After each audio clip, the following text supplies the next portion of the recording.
दोस्तों, जिसकी जैसी सोच वह वैसी ही कहानी रखता है। कोई परिंदों के लिए बंदूक तो कोई परिंदों के लिए पानी रखता है। उस इंसान से कभी झूठ मत बोलिए जिसे आपके झूठ पर भी विश्वास हो। दुनिया के तानों से कभी नाराज मत होना। अनजान लोग तो हीरे को भी कांच का समझ लेते हैं। सच्चा रिश्ता एक अच्छी पुस्तक जैसा होता है, कितनी भी पुरानी हो जाए फिर भी शब्द नहीं बदलते। कामयाबी के दरवाजे उन्हीं के लिए खुलते हैं जो उन्हें खटखटाने की ताकत रखते हैं। जो लोग सब्र करते हैं या तो वह जीत जाते हैं या फिर सीख जाते हैं। जिंदगी में एक दूसरे के जैसा होना जरूरी नहीं होता, एक दूसरे के लिए होना जरूरी होता है। नमस्कार दोस्तों, धनी सेठ और एक गरीब आदमी की कहानी। दोस्तों, यह कहानी जानवर को भी इंसान बना सकती है। पत्थर की तरह मजबूत दिल रखने वाले की आंखों में भी आंसू आ जाएंगे।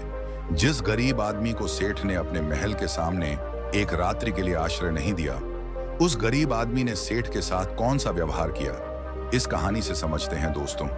यह कहानी बड़ी ही शिक्षाप्रद, महत्वपूर्ण और ज्ञानवर्धक है। मेरा आपसे निवेदन है कि कहानी के अंत तक हमारे साथ में बने रहना। नमस्कार दोस्तों। पाए घर बना रखे थे। सेठ की सेवा के लिए उसके पास कई नौकर चाकर और कई तरह की सुख सुविधाएं थीं। यदि सेठ को एक महल से दूसरे महल तक जाना होता तो वह घोड़े पर चढ़ करके जाता था। सेठ का व्यापार पूरे नगर में फैला हुआ था और इसी कारण से उसे बहुत बार यात्राओं पर निकलना पड़ता था। परंतु सेठ इस व्यापारिक यात्राओं पर अकेला ही जाता था। किसी भी नौकर और अपने साथ किसी अन्य आदमी को लेकर के वह सेठ नहीं जाता था। इन यात्राओं के दौरान उसे कई बार घने जंगलों में होकर के निकलना पड़ता था और कई सराय में उसे रुकना पड़ता था। सेठ को अपने किसी भी नौकर पर विश्वास नहीं था, इसीलिए हमेशा वह सेठ अकेला ही यात्रा करने के लिए निकलता था। इसी तरह सेठ के दिन बीत रहे थे। एक बार की बात है, रात के समय वह सेठ अपने महल से सामने एक दिन टहल रहा था कि उसके सामने से एक बूढ़ा व्यक्ति आता हुआ दिखाई दिया।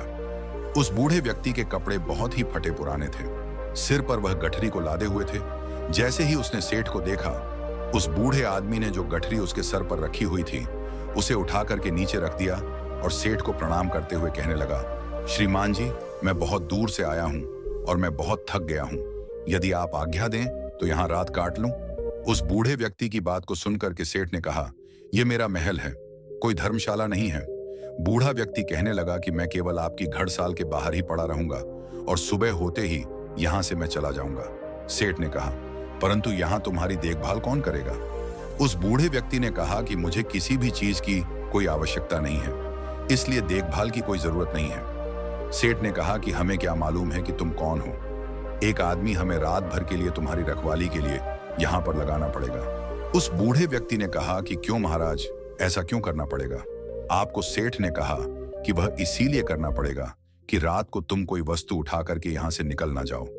इस पर राम राम कहते हुए उस बूढ़े व्यक्ति ने अपने कानों को हाथ लगाया और सेठ को नमस्कार करते हुए अपने सिर पर उस गठरी को फिर से लाद लिया और वहां से चलने लगा। रात अंधेरी थी, आकाश में घने बादल छाए हुए थे। कभी कभी कुछ बूंदें भी होने लगती थीं। आंधी आने का डर था। वह बूढ़ा व्यक्ति बुरी तरह से थक चुका था। उसके हाथ पैर काम नहीं कर रहे थे। उसका चलना फिरना कठिन था।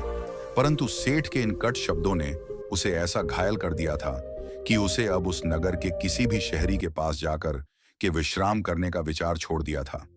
जोरों की बरसात होने लगी। जिस तरह रात का अंधकार बढ़ता जा रहा था, उसी तरह से बूढ़ा आदमी भी अपने सर पर गठरी को लादे हुए आगे चला जा रहा था। समय बीतता गया।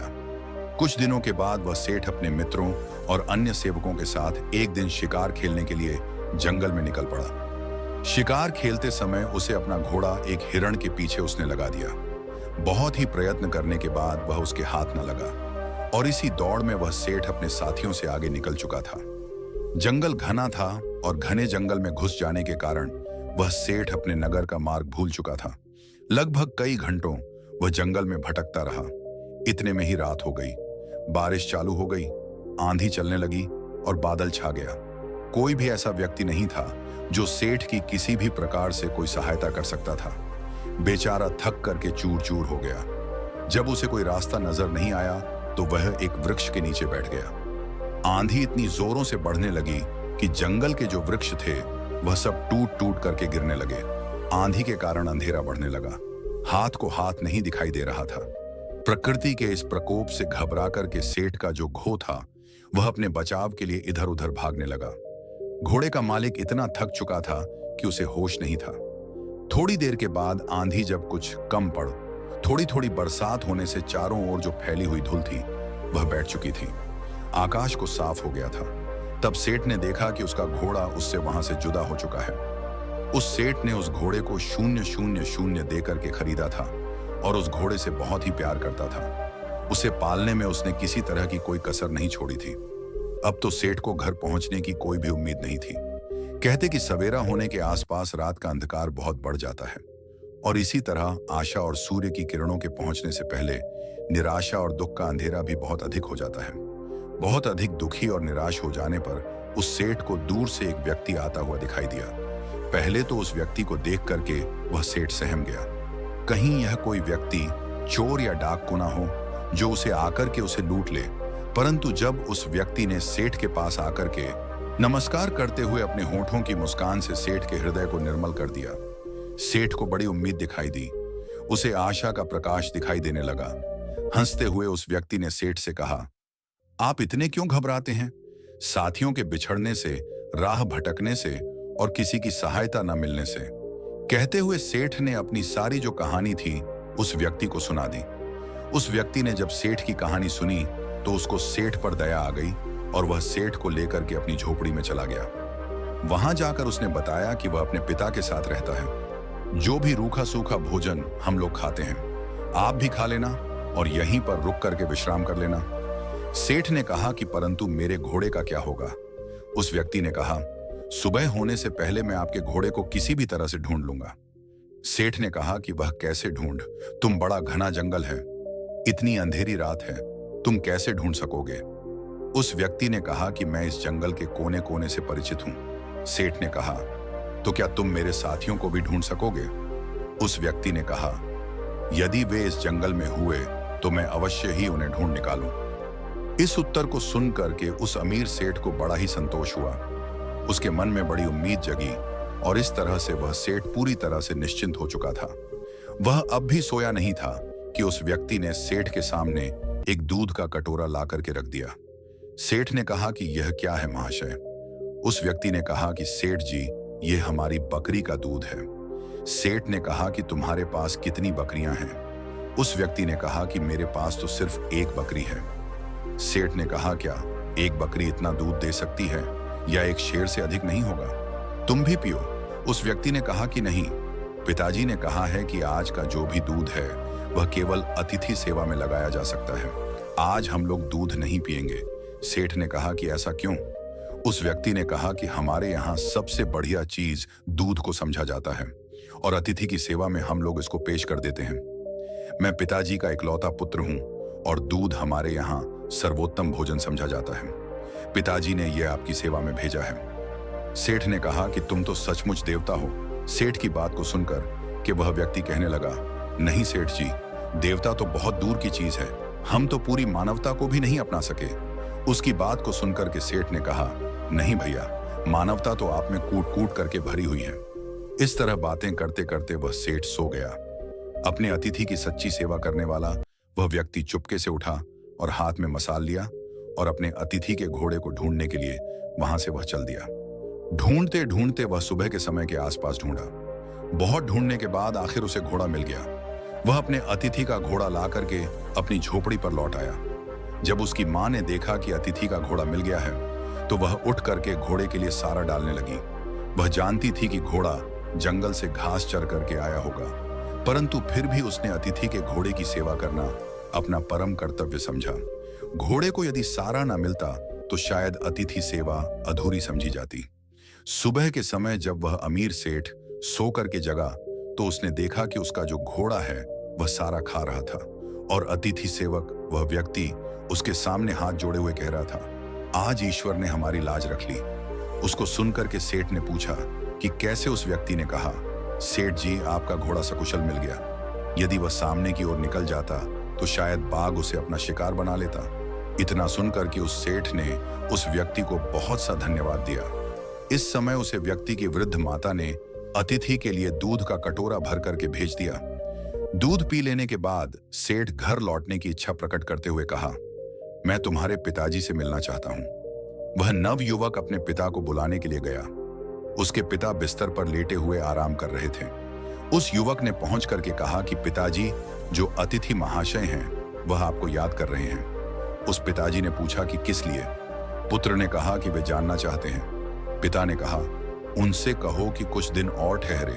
पुत्र ने कहा कि मैंने कहा था, परंतु वह नहीं मानते। पिता ने कहा, अच्छा तो उन्हें उनके घर तक छोड़ करके आओ। पुत्र ने कहा, जाने से पहले वह आपके दर्शन करना चाहते हैं। पिता ने कहा, बेटा अच्छा, तो यही होगा कि मैं उनसे ना मिलूं। पिता की इस तरह की बात को सुनकर कि पुत्र को कुछ आश्चर्य हुआ। उसने अपने पिता के सामने मुख से भी कोई शब्द नहीं कहा था। आज वह पिता को इस प्रकार देखने लगा मानो उसकी आंखों में शब्द कोई लिखा हो। पिता ने पुत्र के प्रश्न को पढ़ लिया और उसे धीरे से समझाता हुआ कहने लगा, बेटे तुम शायद यही पूछना चाहते हो कि मैं अतिथि से इस प्रकार दूर रह करके उसका निरादर क्यों कर रहा हूं। असल में मेरी इस बात में भी अतिथि का सत्कार का भाव ही भरा हुआ है। पुत्र ने पिता की बात को सुनक के कहा, मैं इस अनादर में आदर की भावना को समझ नहीं सका। पिताजी, पिता ने कहा, समझाओ भी कैसे? ऐसी कौन सी कठिन बात है जो मुझे ना समझ सके? पिता ने कहा, यह एक व्यर्थ घटना है जिसके बारे में बताना नहीं चाहता। पुत्र ने कहा कि अच्छा, तो अतिथि महोदय से आपके बारे में क्या कहूं? पिता ने कहा कि यही कि पिताजी बूढ़े हैं और रोगी भी हैं। वह बिस्तर से उठकर कि चलने फिरने में असमर्थ, इसलिए उनका बाहर आना कठिन है। पुत्र ने अपने पिता का जो संदेश था वह जाकर के उस सेठ को सुना दिया। इस बात को सुनकर के सेठ कहने लगा, इस पवित्र स्थान पर आकर के मैं ऐसे महात्मा को देखे बिना यहां से कैसे वापस चला जाऊं, जिसके घर में भूले भटके को मार्ग दिखाया जाता है, जहां अतिथि की सेवा की जाती है, जी जान लगा करके की जाती है, जहां अजनबी अतिथि के घोड़े को ढूंढने के लिए घर वाले अपनी जान की बाजी लगा देते हैं, और जहां जो घर की गृहिणी है वह अपना खान पान उठा करके अतिथि के घोड़े की पेट भरने के लिए तैयार करती है। तुम्हारे पिता को देखकर ही मेरा जीवन सफल हो सकता है। सेठ का संदेश पुत्र ने पिता तक पहुंचा दिया। बूढ़ा क्या करता, उसे सेठ के सामने आना ही पड़ा। सेठ ने देखते ही पहचान लिया कि यह तो वही बूढ़ा है जो कुछ दिन पहले उनके महल के सामने सर पर गठरी उठाए हुए आया था। एक रात के लिए उसने आश्रय मांगा था और सेठ ने उसे चोर तक कह दिया था।